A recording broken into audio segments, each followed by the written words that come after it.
Assalamualaikum teman-teman semuanya. Buat kali ini saya akan membahas mengenai perintah shell lagi, yaitu perintah who ya.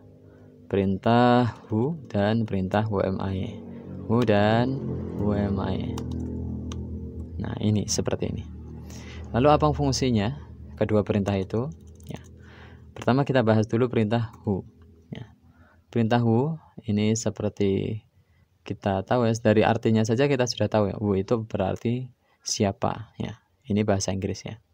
Siapa. Nah, perintah who ini fungsinya adalah untuk menampilkan daftar user yang sekarang ini sedang aktif. Gitu teman-teman ya.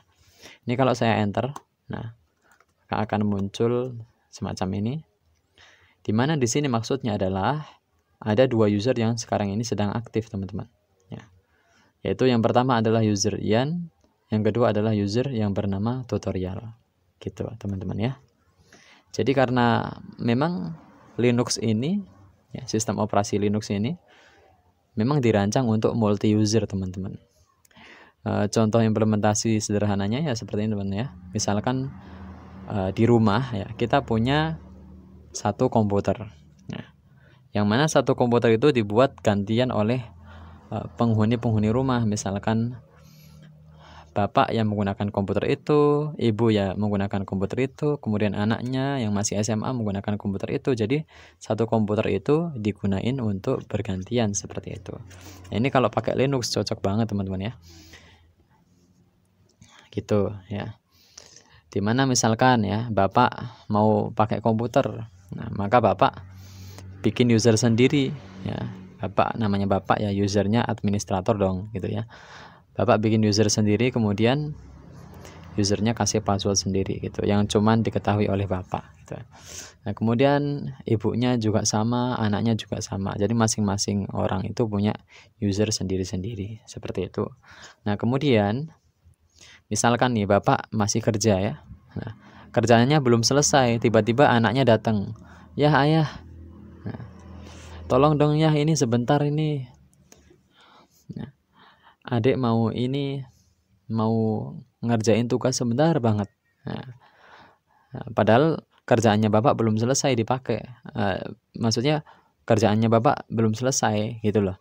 Bapak masih butuh ngelanjutin kerjaannya menggunakan komputer itu. Maka si bapak ini cukup klik di menu kemudian di bagian logout ini ya. Nah, diklik lalu pilih aja langsung switch user, bukan logout gitu. Langsung switch user. Nah, ketika switch user itu diklik, maka dia cuman akan berpindah user saja, berganti user saja tanpa logout dari user bapak itu. Jadi usernya, status dari user bapak itu tetap aktif gitu loh. Meskipun kemudian si anaknya ini menggunakan user milik anaknya itu, sehingga berarti dalam satu waktu itu ada dua user yang aktif ya.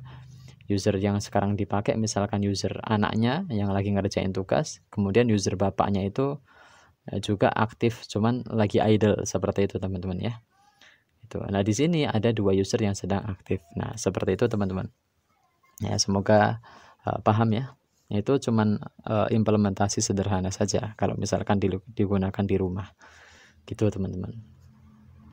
Untuk skala yang lebih gedenya ya berarti skala jaringan ya. Nah kemudian ini perintah who ya. Kemudian perintah yang kedua adalah whomi. Nah, ini kalau saya enter maka akan muncul nama user yang sekarang ini sedang aktif gitu. Nah, sekarang ini saya memang sedang login menggunakan user yang bernama Yan. Maka ketika saya ketikkan whomi maka nama user yang saat ini sedang aktif ya akan muncul. Nah itu dia teman-teman, semoga bermanfaat, semoga menambah ilmu kita semua. Banyak kurang lebihnya mohon maaf yang sebesar-besarnya. Jangan lupa like, komen, dan subscribe ya. Terima kasih dan sampai jumpa.